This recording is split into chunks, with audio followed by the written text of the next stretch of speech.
सहनाववतु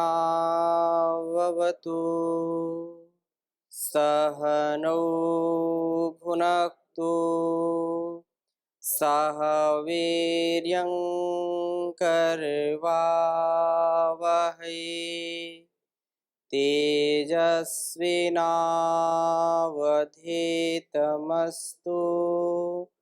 मा विद्विषावहै। ओम शांति शांति शांति। वैदिक जीवन पद्धति की इस कक्षा में आप सबका हार्दिक स्वागत है, अभिनंदन है। वेद के विषय में चर्चा चल रही है। वेदों का ज्ञान विज्ञान, उसका क्या महत्व है हमारे जीवन में, हम उसको आत्मसात करके उसको अपने व्यवहार में उतार करके क्या क्या दिव्यता अपने अंदर व्यवस्थित कर सकते हैं। हमारा जो अस्त व्यस्त जीवन है वह सुव्यवस्थित होता है वेदों के ज्ञान से।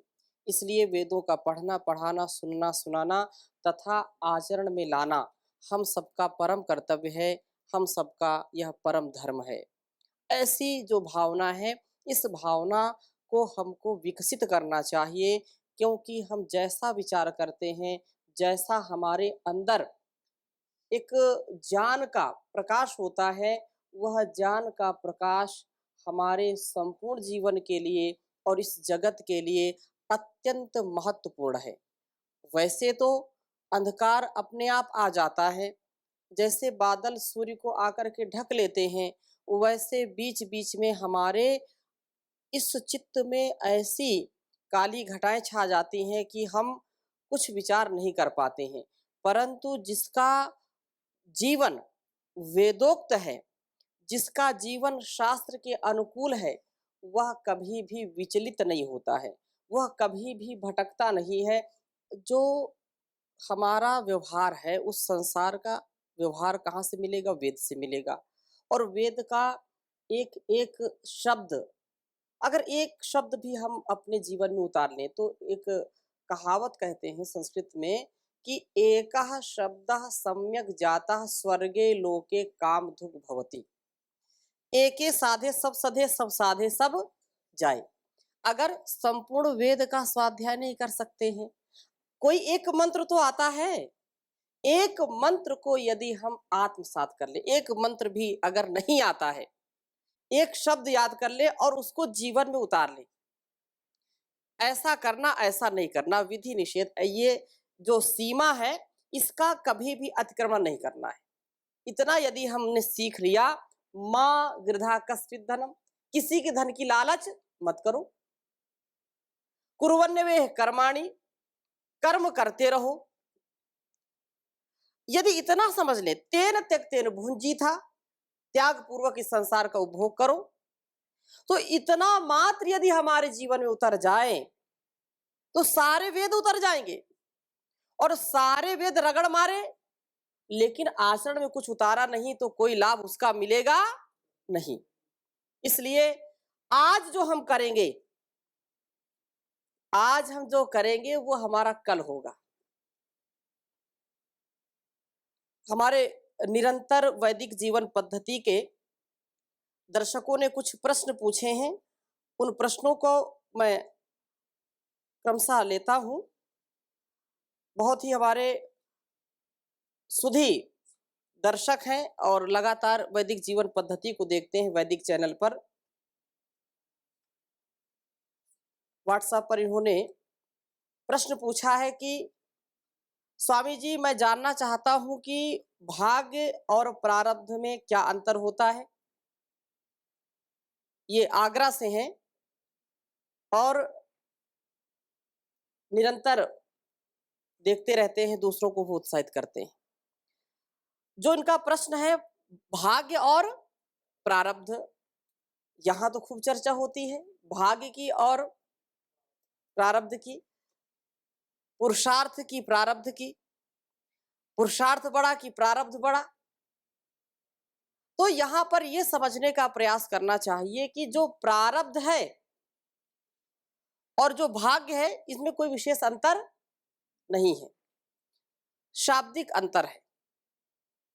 और वही हमारा जो प्रारब्ध अर्थात ऐसा जैसा हमने किया था, अपने व्यवहार से, अपनी वाणी से जो हमने किया है, वही हमारा क्या बन जाता है? प्रारब्ध बन जाता है, वही हमारा भाग्य बन जाता है। भाग्य क्या है या प्रारब्ध क्या है? तो जो पुरुषार्थ जैसा जिस स्थिति में, जिस क्षेत्र में हमने किया है, वही हमारे सामने आने वाला है। बोले, अब क्या करें, भाग्य हमारा दुर्भाग्य है, भाग्य हमारा ठीक नहीं है, या प्रारब्ध में कुछ ऐसा था इसलिए ये दुर्घटना घटी, या हम अपने जीवन में ज्यादा उन्नति को नहीं कर पाए। हमको याद रखना चाहिए, जैसा हम बीज बोते हैं वैसा ही फल हमको मिलता है। तो बीज बोना ये हमारे बस में है, लेकिन फल वैसे आएंगे जैसा मैं चाहता हूं। बीज तो बो रहा हूं बबूल का, और चाह रहा हूं कि इससे आम मिले। आम मिलेगा क्या? नहीं मिलेगा, क्योंकि आपने जो पुरुषार्थ किया है बबूल बोने का, तो कांटे ही मिलेंगे। वो आपका जो भाग्य बन करके जो भाग्य उदय होगा, जो प्रारब्ध आपका आएगा, वो क्या है? वो आपका आम खाने का नहीं, बबूल के जो कांटे हैं ना, वो आएंगे आपके भाग्य में। आपने जो प्रारब्ध किया है, जो आपका ऐसा व्यक्तित्व रहा है कि आज आपको दुख मिल रहा है, ऐसा आपको समझ में आ रहा है कि नहीं, मेरा जीवन तो बड़ा कष्टमय है, लोग बोलते हैं आपके भाग्य। आपका जो भूतकाल था, उस भूतकाल का किया हुआ कर्म आज फल दे रहा है। जो प्रारब्ध है आपका, वो आपको दुखदाई लग रहा है, आपको कष्टदाई लग रहा है। लेकिन जब ज्ञान की स्थिति में होंगे, तो वह प्रारब्ध भी हम बदल लेते हैं, उस भाग्य को भी हम सौभाग्य में बदल देते हैं।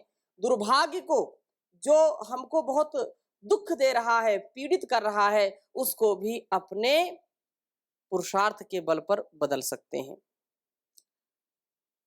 ऐसा कभी कोसना नहीं चाहिए अपने जीवन को या इस संसार में आकर के कि मैं तो ऐसा अभागा ही पैदा हुआ, ऐसे मेरे प्रारब्ध ही थे, क्या करूं। संसार में जो कुछ भी हमको मिलता है वो हमारे द्वारा किया हुआ मिलता है। कई प्रश्न उठ सकते हैं इसमें कि दूसरा करता है और फल हमको मिलता है।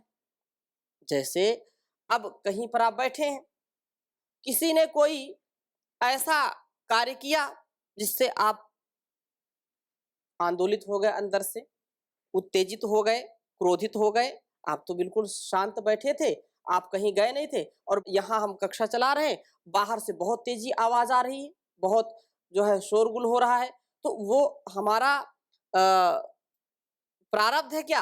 हम तो आराम से यहाँ बैठे पढ़ रहे हैं, लेकिन अगर बाहर से आवाज आए तो इसमें हमारा हमारा कोई दोष है क्या?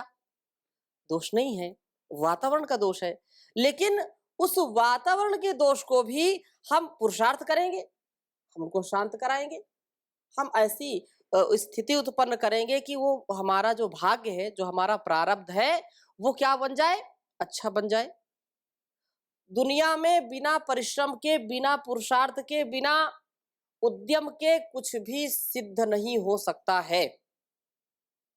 इसलिए एक भी किया हुआ कार्य हमारा हमारा प्रारब्ध बन करके हमारे सामने खड़ा होगा, हमारा भाग्य बन करके हमारे सामने खड़ा होगा। ऐसा हमको विचार करना चाहिए। सत्य है, बिल्कुल यथार्थ है। अवश्यमेव भोक्तव्यम कृतम कर्म शुभाशुभम, ना भुक्तम क्षीयते कर्म जन्म कोटि शतैरपि। जन्म कोटि या जन्म जो है कल्प भी बोलते हैं। एक भी मन से, वाणी से और शरीर के द्वारा किया हुआ कोई भी पुरुषार्थ व्यर्थ नहीं जाता है। वही हमारा भाग्य बन करके आता है, वही प्रारब्ध बन करके आता है। तो मन से जो हम चिंतन करते हैं, जो वाणी से बोलते हैं, वही हम करते हैं, और वैसा ही फिर हमारा कृतित्व और व्यक्तित्व बन जाता है। उसी को हम प्रारब्ध कह देते हैं, उसी को हम भाग्य कह देते हैं। तो यदि अपने, ऐसे बोलते हैं ना, अपने भाग्य विधाता हम खुद ही हैं। भाग्य विधाता है कि नहीं? अपने भाग्य विधाता कौन है? हम हैं। गुरुजनों की कृपा है आपके ऊपर, माता पिता की कृपा आपके ऊपर है, उस परमात्मा की विशेष कृपा है, मानव शरीर दिया है। लेकिन यदि अपनी कृपा अपने ऊपर नहीं है, कितने लोग जो है भटक जाते हैं और उनको समझाने वाले लोग समझाते रहता है, ऐसा मत करो, ऐसा करो, ऐसा करो, लेकिन वो समझ में नहीं आती बात। उनके हित के लिए समझाते हैं, लेकिन वो समझ नहीं पाते हैं। माता पिता समझा समझा करके थक जाते हैं, हार जाते हैं, लेकिन वो बुद्धि की शुद्धि नहीं हो पाती। क्यों? क्योंकि ऐसा ही उन्होंने पहले फसल बोया है और उसको अब काट रहे हैं। वो पर्दा पड़ जाता है, वो बात अंदर जाती ही नहीं है। तो एक प्रश्न तो ये हो गया आदरणीय वीरेंद्र जी का। और एक हमारे बहुत ही अच्छे विद्यार्थी हैं, एमए कर रहे हैं, सम्यक सनातन जी। सम्यक सनातन जी का यह प्रश्न है कि स्वामी जी, ये वेद आदि शास्त्रों का पठन पाठन या अध्ययन अध्यापन होता है और बार बार ये बात कही जाती है कि हमारे जीवन में विवेक, वैराग्य और निष्काम भाव आए। तो ये निष्काम भाव क्या है? और ये स्थिर नहीं रहता। अगर बात समझ में भी आ जाए तो स्थिरता की सबसे बड़ी समस्या है, क्योंकि यदि स्थिर हो गए तो फिर क्या है, बिल्कुल सिद्ध हो गए। सिद्ध होने में केवल इतना, एक पल में व्यक्ति सिद्ध हो सकता है, लेकिन कब? जब वो स्थिर रहे, स्थिर मति हो, स्थित प्रज्ञ हो। गीता में तो कितने जो है उपदेश भगवान श्री कृष्ण जी ने किए स्थित प्रज्ञ के लिए। और वो कब सिद्ध होगा? जब हमारा यह ज्ञान स्थिर हो जाए हमारे। मयि वस्तु मयि श्रुतम, जैसा हमने सुना है वैसा हम करें, वैसा हम बन जाएं, उसी में स्थित हो जाएं। लेकिन ऐसा हो नहीं पाता। इस कान से सुनते हैं, इस कान से निकल जाता है। जो ठहर जाए, मेरा पढ़ा हुआ, मेरा सुना हुआ और मेरा देखा हुआ ज्ञान यदि ठहर जाए तो संसार में सब ब्रह्मजानी हैं, लेकिन ठहर नहीं पाते। जो ठहर गया वो योगी है, और जो बह गया वो भोगी है, रोगी है। संसार का ये बहाव है, उसमें जो बह जाता है, उस बहाव में तो तिनका भी बह जाता है, बहाव में तिनका भी बह जाता है। लेकिन जो बहाव में भी ठहरा रहता है वही ज्ञानी है, वही विवेकी है, वही योगी है, वही महापुरुष है, विद्वान है, धीर है, गंभीर है। क्योंकि उसका एक लक्ष्य है, उसका एक एम है, उसका टारगेट है। लक्ष्य नहीं है जिनका जीवन में ऐसे ही रह जाते हैं जैसे बहते हुए पानी में हजारों लाखों पत्ते बह जाते। बहाव के विरुद्ध बहना, इस पंक्ति को बचपन में मैंने पढ़ा था कहीं। बहाव के विरुद्ध बहना ही पौरुष है, बहाव के विरुद्ध बहना ही पौरुष है। कि दुनिया बही जा रही है, भोगों में अपने आप को लगा रही है, लेकिन भोगों में भी जो ठहरा है, जो संसार के आकर्षण को देखते हुए भी स्थिर है, वही योगी है। सच्चा पौरुष उसी के अंदर है। नहीं तो कायर तो बह जाते हैं ऐसे ही। कायरों का काम है कि जहां विषयों को देखा वहीं फिसल गए। मैंने एक बात कई बार बताई है, विषय गणा का पुरुषम करोति वसवर्ति नम न सत्पुरुषम बधनाति मशक में वही लूता तंतुर न मातंगम। जैसे आप मकान के कोनों में कभी देखिए तो कोने में मकड़ी का जाला होता है। और कवि ने बहुत सुंदर बात कही है कि विषयों में जो निष्काम भाव कैसे आएगा? निष्काम भाव वेद ज्ञान से आएगा, और इसमें स्थिरता भी इसी से आएगी। और अगर स्थिरता नहीं आई यदि निष्काम भाव हमारे अंदर नहीं जागा तो समझो कि हमारी मृत्यु निश्चित है। एक शरीर से मरना होता है और एक बार बार मरना होता है, अपने जमीर को गिरवी रख देना। जो जान है उसके विरुद्ध आचरण करना यह भी मरने के समान है, ऐसा समझना चाहिए। और यही शास्त्रों में बात कही है। तुमने समझा है कि ऐसी ये मर्यादा है, इस मर्यादा को उल्लंघन नहीं करना है और आकर्षण पाते ही उल्लंघन कर दिया तो समझो मृत्यु हो गई आपकी। आपने जाना चोरी नहीं करना, आपने पढ़ा सुना अनुभव किया कि पर स्त्री पर बुरी निगाह नहीं रखनी, लेकिन जैसी आकर्षण आया, पर धन दिखाई पड़ा, पर स्त्री दिखाई पड़ी और उसी में हम फिसल गए, बह गए, तो समझो कि हमारी उस दिन मृत्यु हो गई। मृत्यु हो गई क्योंकि जो प्रज्ञा अपराध इसको कहते हैं, क्या कहते हैं? प्रज्ञा अपराध इसको कहते हैं। प्रज्ञा अपराध जो करेगा वो कभी भी सुखी नहीं रहेगा। हम जानते हैं कि हमको 4 रोटी खानी है, 2 रोटी खानी है और इसी से मेरा स्वास्थ्य ठीक रहेगा, लेकिन किसी दिन बहुत अच्छा भोजन बना और 4 के स्थान पर हमने 8 खा ली। ये प्रज्ञा अपराध हो गया। ये आसक्ति है भोजन के प्रति, आसक्ति है विषयों के प्रति, रूप रस गंध स्पर्श शब्द आदि के प्रति जो रुचि है, जो ये आसक्ति है, ये कभी निष्काम हमको बनने नहीं देती है। तो मैं उदाहरण बता रहा था कि विषय गण का पुरुषम, ये संसार में विषयों का समूह है, गण है। जो सम्यक जी ने प्रश्न किया है उसी का उत्तर दे रहा हूं। और उस ज्ञान को कौन विकसित करेगा कि इन विषयों से हमको सावधान रहना, वो वेद करेगा। इसलिए वेद का पढ़ना पढ़ाना बहुत आवश्यक है। इसकी बारीकी को हम समझें तो संसार का जो विषयों का समूह है, जैसे मैंने उदाहरण दिया भोजन का समूह है, जो भोजन रस, रस में कितने रस हैं? षड्रस हैं। अब षड्रस में भी अलग अलग सबकी रुचि है। कोई खट्टा पसंद करता है, कोई चरपरा पसंद करता है, कोई मीठा पसंद करता है। अब उसमें भी अलग अलग कैटेगरी है। अच्छा, मीठा की अगर हम बात करें तो किसी को जलेबी पसंद है, किसी को रसगुल्ले पसंद है, किसी को बर्फी पसंद है, किसी को लड्डू, किसी को पेड़े पसंद है तो मीठा, लेकिन क्या हो गई, इसकी कैटेगरी हो गई।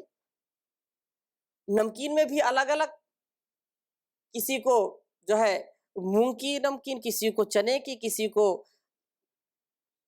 समोसे, किसी को पकौड़ी, किसी को कुछ अलग अलग सबकी चॉइस है, सबकी पसंद है। ऐसे ही जो रूप है, रूप को भी लेकर के अलग अलग, शब्द को लेकर के अलग अलग, किसी को तबले की ध्वनि अच्छी लगती है, किसी को बांसुरी की, किसी को किसी गायक की, किसी गायिका की पसंद है। गायक तो सब हो सकते हैं, लेकिन नहीं, ये गायक मुझको ज्यादा पसंद, उसी में ज्यादा रुचि है। तो शब्द एक विषय है, लेकिन अलग अलग सबकी पसंद चॉइस के कारण इसको हम समूह में बांट सकते हैं। तो विषयों का जब समूह आता है तो ये वशवर्तिनम करोति, किसको? का पुरुषम। जो कायर हैं, जो बुजदिल हैं, जो कमजोर हैं, उनको ये विषयों का गण क्या करता है? दबोच लेता है, अपने वश में कर लेता है। वशवर्तिनम करोति न सत्पुरुषम। जो सत्पुरुष हैं, जो ज्ञानी है, विज्ञानी है, ध्यानी है, जो योगी हैं, कर्मयोगी हैं, उनको ये समूह बांध नहीं पाते। विषयों का समूह कितना भी आ जाए उनको वह परास्त कर देता है। उदाहरण दिया कि जैसे मकान के कोने में कभी देखो तो मकड़ी का जाला होता है और उस मकड़ी के जाले में 2-4 मच्छर आपको फंसे मिल जाएंगे, मिलते हैं। क्यों? क्योंकि मकड़ी का जाला मच्छरों को फंसाने में क्या है? समर्थ होता है। उनको फंसा लेता है, वो कितना भी भुनभुनाते रहें और जितना वो भुनभुनाएंगे, जितने अपने पंख फड़फड़ाएंगे, उतना वो फंसते चले जाएंगे। बधनाती मशक में वही लूता तंतुर न मातंगम। मकड़ी का जाला तो मशक को फंसा लेता है, बांध लेता है, ना मातंगम। अरे मदमस्त हाथी को फंसाने में क्या समर्थ हो सकता है मकड़ी का जाला? कभी नहीं हो सकता। कितनी भी बड़ी मकड़ी हो, उसका जाला हाथी को बांध नहीं सकता। तो जो विषयों में आसक्त नहीं है, जो निष्काम भाव से सेवा करता है, जो निष्काम भाव से अपने कर्मों को करता है, उसको संसार का कोई भी विषय फंसा नहीं सकता है। उसको कोई भी जो है झुका नहीं सकता, उसको हरा नहीं सकता है। ऐसा भाव हमको वेदों से मिलता है। अब इस पे स्थिर कैसे रहें? जो अगला प्रश्न उन्होंने किया, स्थिर कैसे रहें? निष्काम भाव समझ में आ गया कैसा रहना है, लेकिन स्थिरता कैसे आएगी? तो स्थिरता आएगी स्वाध्याय से, वेदों का स्वाध्याय और वेदों का सुनना सुनाना, सज्जनों की संगति से, ईश्वर प्रणिधान से, सतत उसका चिंतन मनन करने से, विवेक वैराग्य से। यह अभ्यास जब हम करेंगे तो ही ये जीवन हमारा श्रेष्ठ बनेगा। परमात्मा का स्मरण करते रहें, अर्थ सहित उसका स्मरण करते रहें, तो निश्चित रूप से यह जीवन हमारा सफल हो जाएगा। और परमात्मा ने जैसे इस संसार को बनाया, सब हमारे लिए बनाया है। आज प्रभात में ही मैं सुन रहा था, परम पूज्य स्वामी जी महाराज कह रहे थे कि संसार किसके लिए बनाया है? हमारे लिए बनाया। लेकिन हम इसी में फंस जाएं। ये परमात्मा ने संसार बनाया है, अपना स्वरूप दिखलाया है, अपने विराट स्वरूप को इन फूल और जो है कली फूल और पत्तियां, ये अलग अलग कतरन और अलग अलग जीव जंतु बनाया उसने। किसके लिए? हम उसका स्मरण कर सके कि वो कितना कलाकार है, वो कितना चित्रकार है। लेकिन वो उसकी चित्रकारी में अगर हम फंस जाए तो फिर मामला उल्टा हो जाएगा। ये सारा साधन है, साध्य नहीं है। शरीर साधन है, साध्य नहीं है। धन साधन है, साध्य नहीं है। भोजन अन्न जो भी है क्या है? साधन है, साध्य नहीं है। तो संसार को बनाया है परमात्मा अपनी ओर बुलाने के लिए। हमको अपनी ओर बुलाने के लिए संसार बनाया है, लेकिन हमने उसको भुलाने के लिए सारा काम अपनाया है। हम रूप रस गंध में फंस गए और ईश्वर को भूल गए। जब भूल गए तो भटकेंगे निश्चित रूप से। हमारा कोई भी कल्याण नहीं कर सकता है। अब देखो, इस संसार में उसी ने सब कुछ बनाया है और बहुत सुंदर बात कही है कि हम कुछ सीखें। मैंने कई बार आपको सुनाया, बहुत अच्छा मुझको लगता है कि फूल के जैसा जीवन जीना, क्योंकि संसार में सब हमको गुरु के समान उपदेश दे रहे हैं, सजीव भी निर्जीव भी। हम सीखें तो कम से कम कुछ। सब गुरु के समान हमको उपदेश दे रहे हैं, लेकिन सीखने वाला व्यक्ति चाहिए। क्या कहा? फूलों से तुम हंसना सीखो, भौरों से तुम गाना, वृक्षों की डाली से सीखो, फल आए झुक जाना। बचपन में ये प्रार्थनाएं हमको गाने का अवसर मिलता था, लेकिन अब दुर्भाग्य है कि ऐसी प्रार्थनाओं को कोर्स से हटा दिया। बोले कि सब जो है ये सांप्रदायिक बड़ा हो रहे हैं, सांप्रदायिक हो रहे हैं सब। ऐसा भूत सवार है कि संस्कार को भी बेकार करने का काम लोगों ने चला रखा है। वह शक्ति हमें दो दया निधे, इसमें कहीं कोई सांप्रदायिकता है? अरे सब अपने कर्तव्य का पालन करेंगे, लेकिन ऐसा जहर घोला जा रहा है समाज में। उस जहर में यदि हम, जहर का कहर हमारे ऊपर बरसेगा तो हम बच नहीं सकते। उस जहर को भी यदि अच्छा करना है, उस गरल को भी सरल बनाना है, तो वेद की शरण में आना पड़ेगा।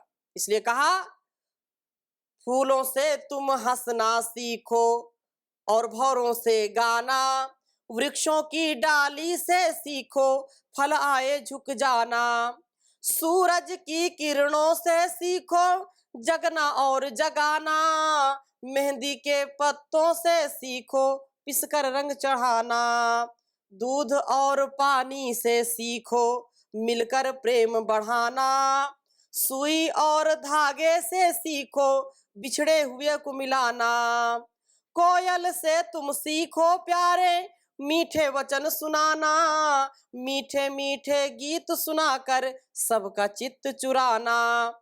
नर्तन पा करके सीखो सुखद समाज बनाना, दीन दुखी की सेवा में ही अपना चित्त लगाना। झूठ कपट को त्यागो प्यारे, सतमार्ग पर चलना, कहे हित ऐसी सीखो प्यारे, इन्हीं पदों को गाना। फूलों से तुम हंसना सीखो और भौरों से गाना। तो ये जो शिक्षा है ये हमको निष्काम की ओर ले जाती है, हमारे जीवन में श्रद्धा भक्ति को बढ़ाने वाली है, निष्काम भाव निष्काम सेवा। तो इस प्रश्न का आधा उत्तर तो लगभग हमने दिया है और इस पर चर्चा करेंगे, क्योंकि यही निर्माण हो, यही वेद का उपदेश है और ये हम सब के लिए है, केवल एक के लिए नहीं। यहाँ जो प्रश्न कर रहे हैं वो हम सब के जीवन में घटित हो, हम सब का जीवन दिव्य बने, वेदोक्त बने, वेदानुकूल आचरण करने वाले बने। तो ऐसी शुभ भावना के साथ आज की कक्षा को यहीं पर विराम देते हैं, शेष चर्चा अगली कक्षा में करेंगे। ओ